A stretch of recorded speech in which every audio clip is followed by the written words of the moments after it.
Everyone, welcome to another edition of Founder Wisdom Podcast, Startup Lab Edition. Today with us, we have Andrea Piaz. He is COO at Dog3. We're going to talk startups. We're going to talk startup labs, ecosystems, and everything in between. Andrea, could you say a little hello? Tell us a bit more about yourself and tell us a bit more about Dog3. Yeah, nice to see you. Hello, everybody. I am working in the startup ecosystem since 2011, and I used to work with a nonprofit organization running education to entrepreneurship, and later on, I moved from microfinance to innovation and startup innovation. And in 2018, I co-founded this program, which is called Dog3, the Startup Lab, which is a startup lab addressed to university students and university researchers throughout Italy. Why have you always been fascinated with startups? Well, it all raised when I was a civil servant in Kenya. Actually, I was fascinating about international cooperation at that time, but I discovered that a lot of times the initiatives that we were running were not sustainable, and after 3 years of funding they just end up. And so I started to reason about initiatives that could stand longer, and so that's why I started to work on entrepreneurship, social entrepreneurship, and then startups. How's the startup scene in Africa, and have you been seeing some progress with microfinance? Is that how you solve the Africa problem, if you want?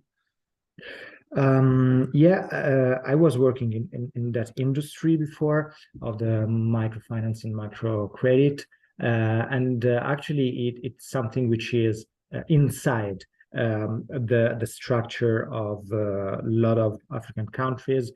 And in fact, they also have some credit cooperatives where they do it since very long time. And actually, it's one of those cases where the Western countries learned from African countries, and also from Bangladesh and India and so on. Very interesting. Yeah, the microfinancing, I haven't studied it, but it can certainly be interesting. I think it's more social than it is, capitalist venture, because I'm not sure how much money you can make doing that. Although there are huge populations, let's say Nigeria, there's like 180 million folks there. So like if you microfinance with most of them, I guess you can make a nice venture. Because it's always been my opinion that to have something that scales, it doesn't, it has not to be a charity. It has to be it needs to involve money in this capitalist system. You need to get paid on your side, they need to get paid. And that's the beauty of a market, one man's trash is another man's treasure.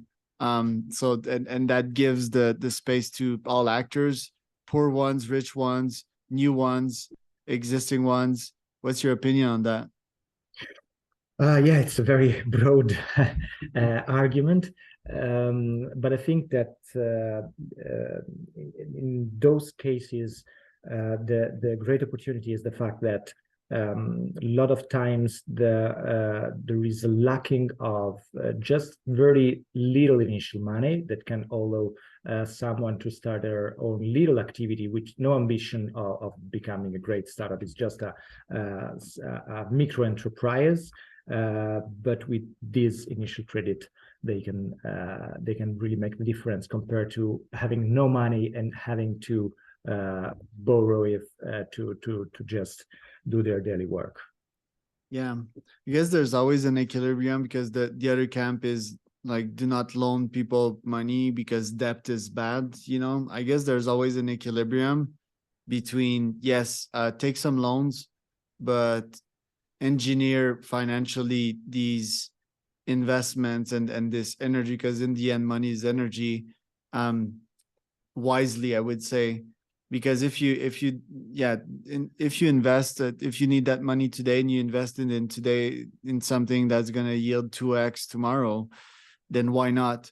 The problem, I guess, becomes when people are just bad at making decisions with their money, so they take out huge loans and their investments don't pan out. Let's say more than 60% of their investment don't pan out, and then they have huge interest rates. So do you advocate for education as well when you loan out that money to new Yeah, entrepreneurs?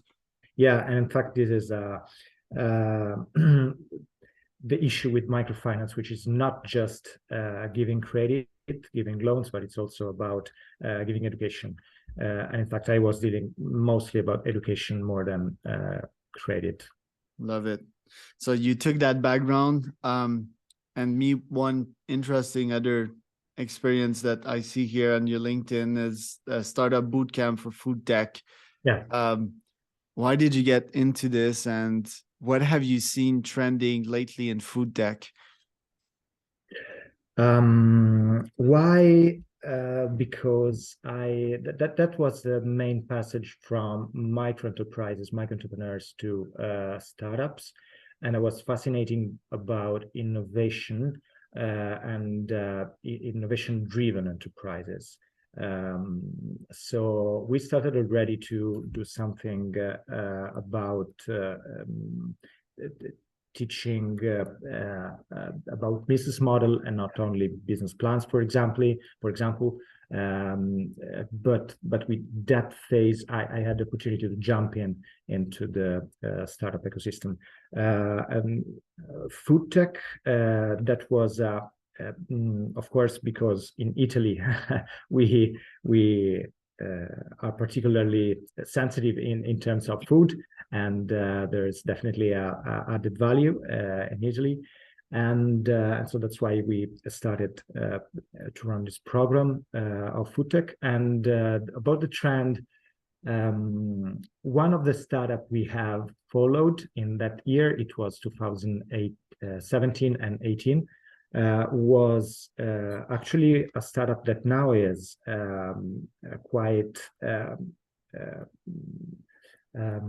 it's quite in expansion. It is called Cricket One, and it was from Vietnam, and the founder was in Italy. And in the past weeks, they received the great news that they are the first startup which can commercialize the cricket powder in Europe.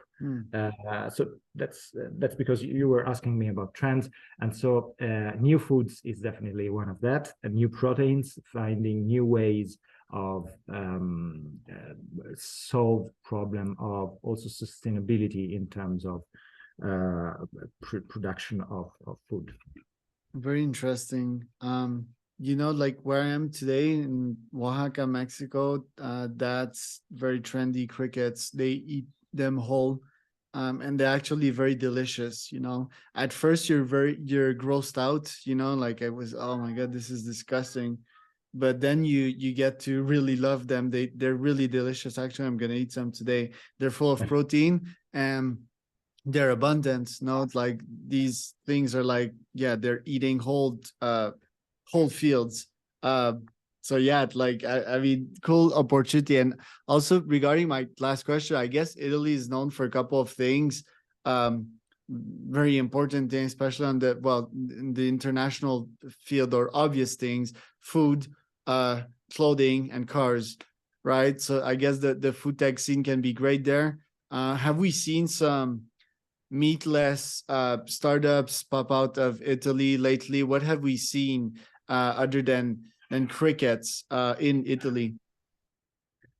Yeah, there are some technologies working on alternatives. Like for example, in the US, are Impossible Burger is doing. Um, on the other side, I mean, you mentioned the fact that Italy is mostly known for food, and that's also why there are a lot of resistance in terms of creating food in labs. So I think, Or like purists, right? Like a bit yeah, less sort of. worse than the French. I think the French are the worst when it comes to that, but it's like, yeah, you can't do that. That's a sin. Uh, Yeah, but I mean, in French, we've also seen major innovation with food. I forgot the term for that, but like very, I think it's like chemistry food, in which they play with flavors and all of that in the lab, and then it goes to the plate in the restaurant. That has been fascinating as well. Like it's really taking the culinary experience to the next level. So no, I'm not sure they should be afraid of that. I think what they don't like is the scalability of it, and the quantity. And it's like, oh, it's not personalized and it's not like made by a human with care. So therefore, it should not be respected. yeah, it is. We actually have we just closed our application yesterday, and we have some applications. We have one application in new food space. Actually, there are some guys that produce a special meat with not I mean innovative ingredients, and so Mm. I'm very curious to meet them during the program. Yeah, let's talk about the startup lab. Like, how do you take the applications? Who applies? Where do you promote? Is it, well, I guess mostly Italian startups, it's students as well, like you said. So tell us about that process of selection and how you go through it and how do applicants go through it? Yeah, the the uniqueness of the program is that is the it's one of the few programs, or maybe it can also be the only one focusing on team building first. So we accept applications from individuals that some of them do not even know what a startup is, what a pitch is, what a minimum viable product is, but they know that they want to do something on their own, and they are interested in evaluating an entrepreneurship career. So we select every year 100 people that can be students, researchers, and graduates, mainly from Italy this year, also from other universities outside Italy and Europe. And it's 1 month completely dedicated to the team building. So these 100 people that do not know each other start to mix, and they have just two rules: to compose team with within 3 to 5 members, and multidisciplinarity.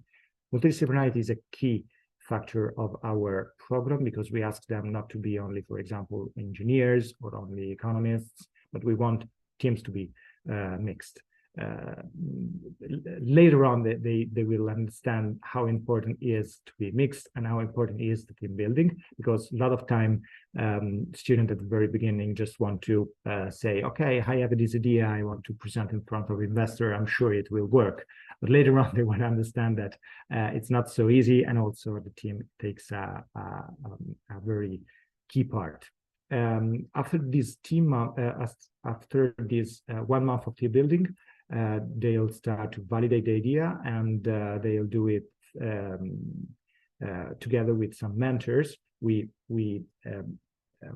propose them we assigned a mentor to each team. A mentor is an entrepreneur. Sometimes it is someone who have done our program in the previous years, one of our alumni. And then they started to do pitch rehearsal in order to present a great pitch in front of the investors in late June. Yeah, so this is the program, and we are the very first chain of the startup ecosystem, because it's the only program focusing on starting from scratch. So what we look for every year are students, graduates that really want to experiment with ideas and build something with a great motivation. Usually students are full of energy, full of ambition. What is the characteristics that you've seen in student founders that later made them successful? And do you have like success stories that you can think about? Yeah, that's a very difficult question. We are taking data from the students when they start. I cannot say there is a clear pattern or a clear profile of the ones who then succeed the most in their future steps. But I can say that definitely being resilient to feedback and be open to take into account the feedback of whoever else, not only mentors but also their fellows. It's a great part of the work. What are some of the most innovative businesses that you've seen? Because I'm seeing sea livery, which is quite interesting, to have something shipped to you by boat. Yeah. What I mean, we can discuss about that one, but tell us about some like cool startup ideas you've seen implemented. Yeah, for example, there's one that came out of a research project in Roma Tre University. And the research project was about extracting text from image. And they were able to reach a very good precision in terms of accuracy, in terms of words recognized, even from very difficult text. So they were researching together with the Vatican secret library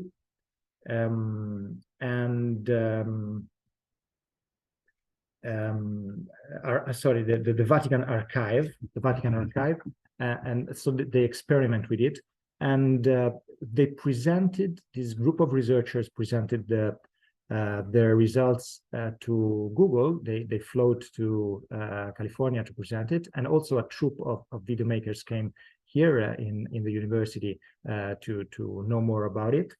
So a couple of students who were doing the thesis on this research say, okay, why don't start and make a startup out of it? And so they come to our program and they started to see whether there was business potential, and actually it was, and it is. So they in 1 year they collected 2 rounds of investments, and they're now collaborating with several big companies, and I hope they will grow fast in the next months. Last question: what's in the plans for Doc3? Basically, where do you want to take the organization the next 5 years? Well, our plan is to connect much more with all the European innovation ecosystem, and connect also with other programs that are doing something similar in Europe to what we are doing, and create a network of programs, startup labs, entrepreneurship programs inside university and outside, in order to give the opportunity to students to start international from day zero. Love it. Yeah, and also connect much more with European institutions. For example, we are now connected, from this year, we are connected with EIT Digital, which is the largest innovation ecosystem in Europe. They run on accelerators. We are with the Italian partner, we run the pre-acceleration phase. And so the idea is to work every year more on this side and be much more connected. Very nice. Where can people find out more about you, Andrea? In our website, which is www.doc3.it.